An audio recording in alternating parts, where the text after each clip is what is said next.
I'll just mention a couple to you. There was an article that came in the Time magazine on the 15th of July, 1974. And the title was Great Leaders of History. And many people gave their reasoning. Who was the greatest leader in human history?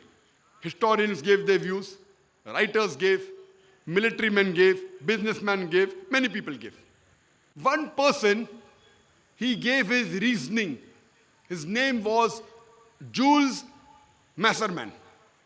He was a psychoanalyst, a professor in the University of Chicago in USA. And before he mentions the great leader of history, he gives reasons that a great leader should fulfill 3 criteria. Number one, that leader, number one, should provide for the well-being of the led. Number 2, he should provide a social organization in which the people will feel secure. Number 3, he should provide a set of beliefs. Then Jules Masserman, he gives a name of few leaders.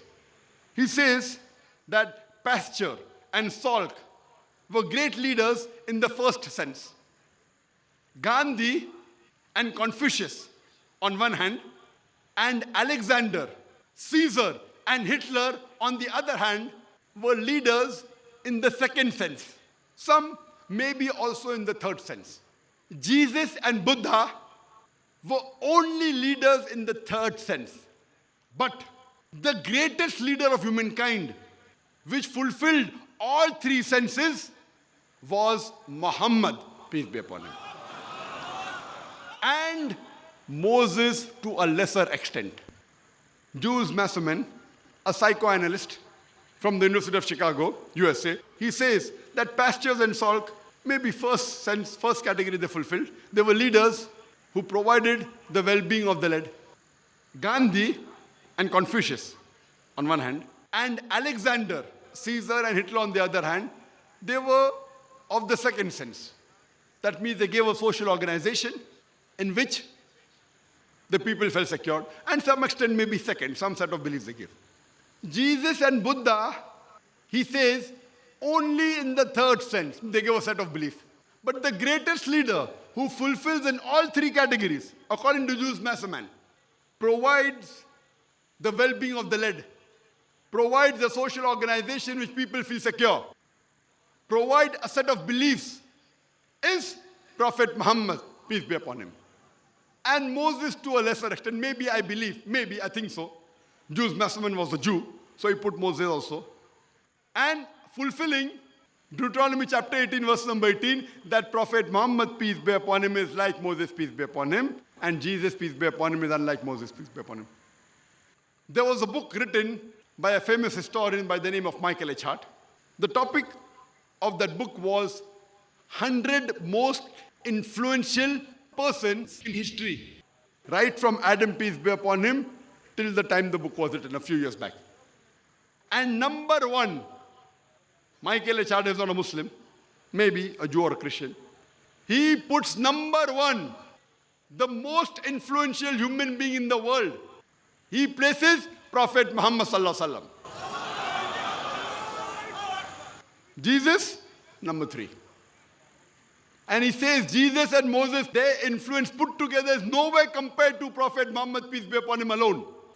George Bernard Shaw, he says that if a man was to assume the dictatorship, he talks about Prophet Muhammad sallallahu alaihi wasallam, Prophet Muhammad, peace be upon him, a man, if he assumes the dictatorship of this modern world, he will succeed in solving the problems of humankind. And he would give the much needed peace and security to this world. He's talking on Muhammad sallallahu alaihi wasallam, that if Prophet Muhammad sallallahu alaihi wasallam was to become a dictator of the modern world, he would give the solution to the problems of humankind and would give it peace and security which is much needed.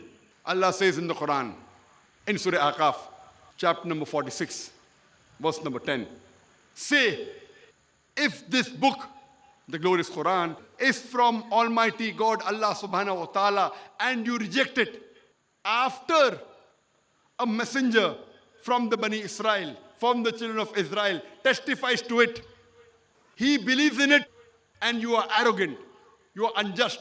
Allah guides not the unjust. Surah Kawthar, chapter number 108, verse number 1 to 3, which says, Inna atayna kal Kawthar, fasalli li rabbika wanhar, inna shaniyaka wal abtar. Allah Almighty says, to thee, Prophet Muhammad sallallahu alaihi wasallam, we have granted the fount of abundance. So, turn to thy Lord in prayer and sacrifice. Anyone who hates Prophet Muhammad, peace be upon him, he would be cut off from all future hopes.